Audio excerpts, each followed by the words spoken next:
Tito Soto, isang walang kwentang balita na dulot po sa inyo ng isang walang kwentang vlogger.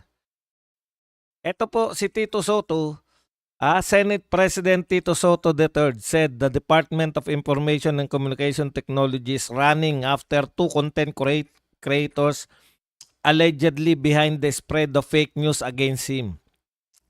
Ayan.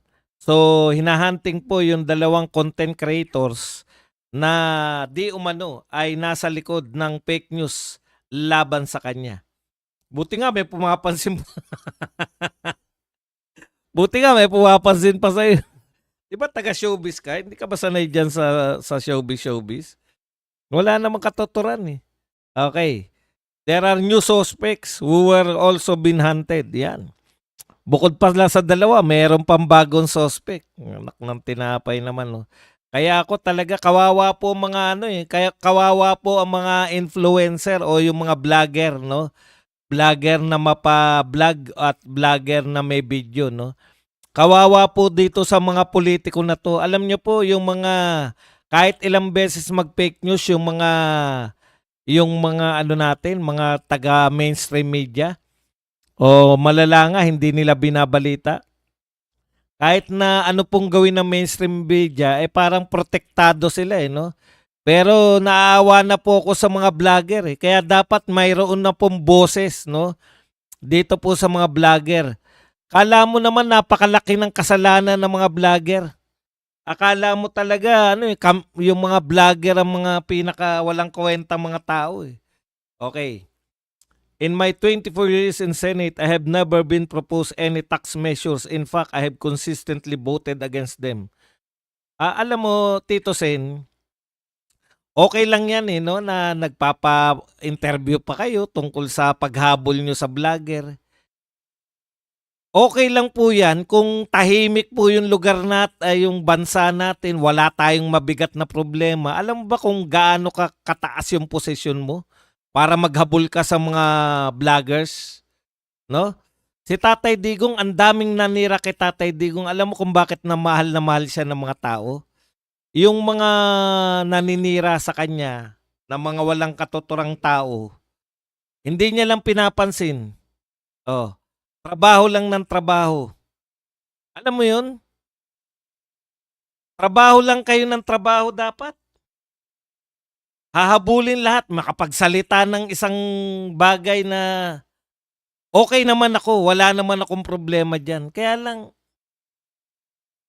napakaraming magnanakaw. Ulitin ko, Tito Sen, pangatlo ka sa pinakamataas na posisyon.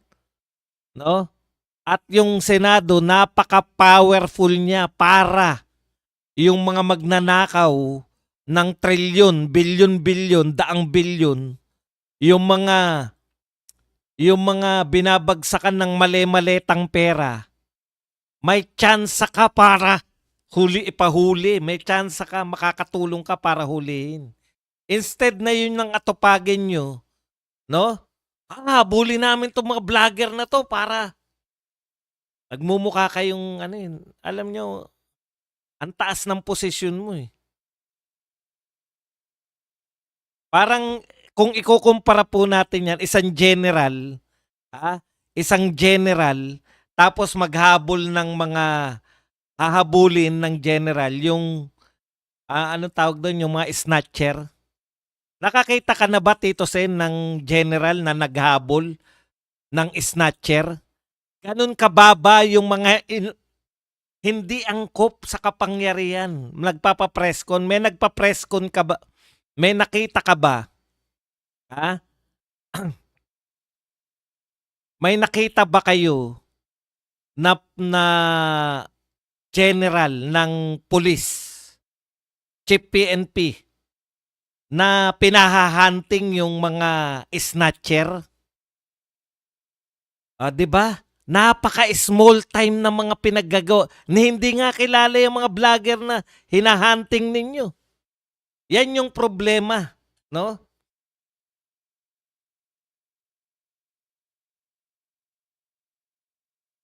Sobra-sobra yung binigay sa yung kapangyarihan, ang kaya mo lang habulin, mga vlogger. Wala namang problema kung nagkasala yung vlogger. Wala pong problema dun eh. Senate President ka eh. Pangatlo ka sa pinakamataas. Mataas ka pa sa lahat ng tao, maliban sa Presidente at Vice President. Pagsabay po nawala yung President at Vice President, ikaw ang magiging Presidente ng Pilipinas. Tapos parang ganun po yun. Kayo po ba sa karanasan nyo, meron po bang nagpa-presscon na general na nakahuli ng snatcher? Hindi na po pinipresscon yung mga snatcher. Lalo na kung yung mga di po ba? Hindi nyo nga mapangalanan yung vlogger eh. Ibig sabihin, ganun po ka sa vlogging industry, halos hindi kilala yung vlogger na yan para habulin ng pangatlo sa pinakamataas. Samantalang, ang hinahabol namin sa iyo, ang gusto naming gawin ninyo, yung mga magnanakaw ng daan-daang bilyon. Yung vlogger na yan, wala po ninakaw yan. Kaya nga sabi ko, mga walang kakwenta-kwenta yung mga pinapatulan ninyo. Hindi ko po sinabing wag habulin yung mga snatcher. Kaya lang pambarangay tanod lang yung snatcher po, bagay lang po yan sa mga pulis na mga barangay tanod. Yun lang po mga humuhuli sa mga snatcher eh. Hindi po kinakailangan ng general. O opisyal nga eh, nakakahiyang siya mismo yung tumakbo para hulihin eh. Yun yung sinasabi natin, no? Hindi angkop yung binibigay na kapangyarihan sa inyo para sa tinatrabaho nyo. Dahil ang taas. Nagkudita ka pa para makuha mo yung pagiging presidente mo ng Senado. Nagkudita ka pa. Tapos ang gusto mo lang habulin, yung mga nagsabi na itataas daw ni Tito Soto ng 50% ang tax ng mga vlogger. Paubaya mo na lang yan sa mga barangay. Napakabababaw. Ang taas nung tungkulin mo. Ang ine-expect namin sa inyo, maghabol kayo ng nagnakaw ng daan-daang bilyon. Hindi ko sinasabi na wag niyong patulan yung mga vlogger na nagpe-fake news. Kaya lang, Senate President talaga? Ikaw talaga yung... Kaya wala nangyayari sa Pilipinas. Maglalabas ka pa ng mga babalita pa ng press. Nagmumukha tayong Kaya tignan nyo, nagpalabas na yung US na yun ang resolbahin mo bilang pangatlo sa pinakamataas. Paano mareresolba na yung mga nagsabi na po yung ating pong anong tawag doon? Yung tao natin sa US, chief diplomat natin, yung ating ambassador. Na ang dahilan kung bakit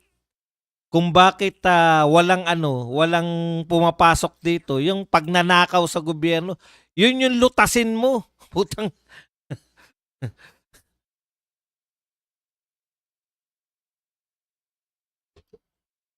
ang bababaw ng mga hinahabol. Dalawang influencer.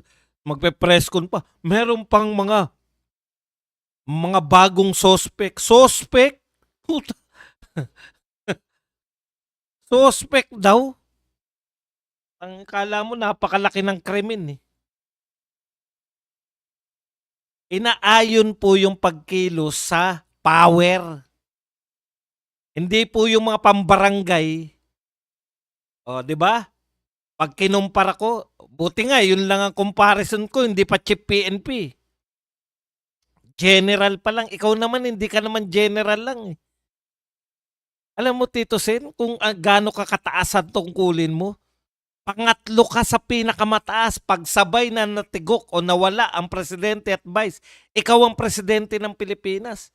Tapos ang mga pinipreskon mo, 24 years ako, wala akong ng tax. Artista ka nga eh.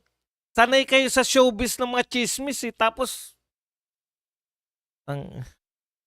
yan ang walang katotoran, di ba? Nakuha po ninyo? Kaya sa tingin, sabi ko nga, walang kakwenta-kwenta 'tong mga balita na 'to. Kaya lang, pinapakita lang natin sa inyo na parang ang babaw lang po nito. Pero ganun po kababaw, ang pagtingin nila sa power nila. Eh yung mga totoong nagtatrabaho, halimbawa po, kumbaga, sa pulis, mataas ka pa sa chief PNP para kang DILG secretary. May nakita ka bang general, o wag ng general, colonel na lang. May nakita ka bang colonel na humahabol ng snatcher? Ganun. Ganun po ang ginagawa mo. Masyado mong pinabababa yung pagiging Senate President. Ang iniintindi mo dapat, paano, eto inatang sa inyo yung Blue Ribbon Committee. Mayroon tayong malaking problema, ang laki ng maitutulong na Senado. Ang laki ng maitutulong nyo. Alam nyo ba, sunod sa Presidente at Vice President, ang pinakamaraming boto, mga senador? Kung hindi mo pa alam yan, nako. Tapos ikaw ang pinuno ng mga senador. Imbes na marinig namin sa iyo ay itutuloy namin ang investigasyon laban dito sa mga magnanakaw na sa flood control. Hahabulin ko yung mga lintik ng mga vlogger na yan. No? Iayon sa kapangyarihan ang pagkilos. Binigyan ka ng kapangyarihan, huwag mong sayangin sa walang katuturan. Pwede kayong makatulong sa bayan, lalo ka na tutasin. Pwede kang makatulong sa bayan, pwede nyong mahubaran yung mga magnanakaw ng daang bilyon. Pero inuubos mo yung oras mo sa paghunting sa mga vlogger na.